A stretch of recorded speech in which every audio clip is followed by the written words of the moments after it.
بچوں، میں نے جو پہلی ویڈیو میں آپ کو جادوئی دنیا کا پہلا حصہ پڑھایا تھا، اب میں آپ کو دوسرا حصہ سمجھا رہی ہوں، ٹھیک ہے؟ دوسری جانب ایک بڑا سا خیمہ نظر آیا۔ عدیل نے پوچھا، کیا یہی ہے جادوئی دنیا؟ ابو نے جواب دیا، ہاں، اب ہم اس خیمے کے اندر چلیں گے۔ دونوں بہن بھائی ابو کا ہاتھ تھامے خیمے کے اندر پہنچے تو اندر کی دنیا ہی الگ تھی۔ بیچ میں میدان تھا اور دائرے کی شکل میں کرسیاں لگی ہوئی تھیں۔ سب لوگوں کی طرح وہ بھی کرسیوں پر بیٹھ گئے۔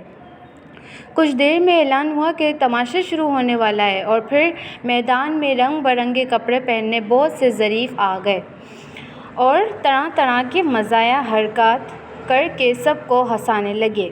عدیل، نمرہ اور وہاں موجود دوسرے بچے ان کو دیکھ کر ہنس کر لوٹ پوٹ ہونے لگے۔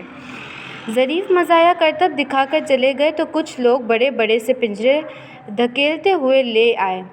ان پنجروں میں شیر، بھالو، بندر اور گھوڑے بند تھے۔ شیر کی داڑھ سے سارا خیمہ گونج رہا تھا۔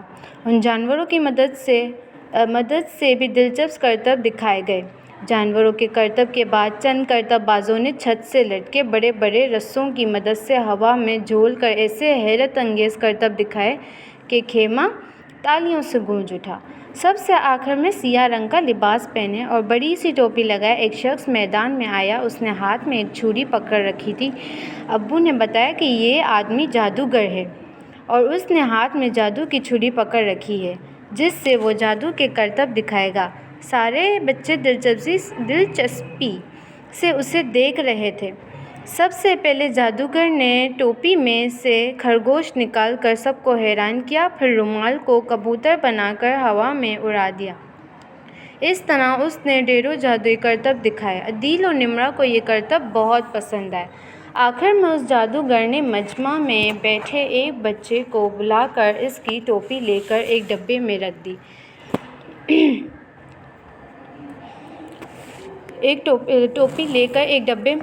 پھر اس نے اپنی جادو کی چھری گھمائی اور اگلے ہی لمحے میں وہ ٹوپی گلاب کے پھول میں بدل گئی۔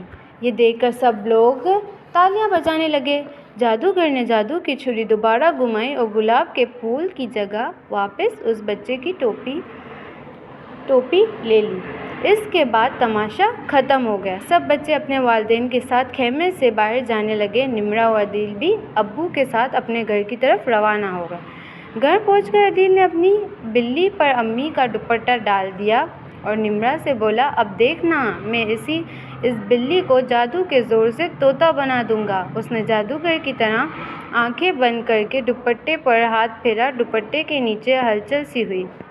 نمرہ اور عدیل حیرت سے اسے دیکھنے لگے۔ اگلے ہی لمحے بلی نے دوپٹے میں سے اپنا ننھا سا سر نکالا اور بولی، میاؤں۔ عدیل اور نمرہ زور زور سے ہنسنے لگے۔ اچھا، اب میں آپ کو بتاؤں گی کہ اس کہانی کو بتانے سے آپ کا پڑھنے سے کیا آپ کو سبق ملتا ہے۔ یہ سبق پڑھنے کے بعد آپ لوگ جو جان جائیں گے کہ یہ جادو کی کوئی حقیقت نہیں ہے، یہ صرف وقتی طور پر دل بہلانے کا ایک طریقہ ہے۔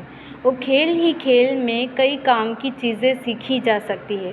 نیز سرکس کے بارے میں دلچسپ معلومات آپ لوگ کو حاصل ہوئی کہ سرکس میں کیا کیا چیزیں ہوتی ہیں، کیسا ہوتا ہے سرکس، یہ آپ کو سب پتہ چلا۔ اور اس کے بعد آپ لوگ کا دل بھی بہل گیا۔ سرکس جانے میں آپ کو بتایا کہ سرکس گئے، آپ لوگ کی تفریح ہوئی اور آپ لوگ کا دل بھی بہل گیا کہ کتنی ساری جو ہے وہ چیزیں ہوتی ہیں سرکس کے اندر، جانور ہوتے ہیں، مختلف اسٹولز ہوتے ہیں، بہت سی چیزیں ہوتی ہیں۔ وقتی طور پہ کیا ہوتا ہے، ہمارا دل بہل جاتا ہے، لیکن جادو کی کوئی حقیقت نہیں ہوتی، یہ صرف وقتی طور پر ہے، دل بہلانے کے لیے، ٹھیک ہے۔ اب میں آپ کو اس کے الفاظ معنی پڑھ کے بتاتی ہوں۔ سجاوٹ، سج دھج، خیمہ، تمبو، جو ایک بڑا سا خیمہ لگا ہوا ہوتا ہے، جو اکثر آپ نے اپنی گلی کی شادیوں وغیرہ میں دیکھا ہوگا لگا ہوا ہوتا ہے۔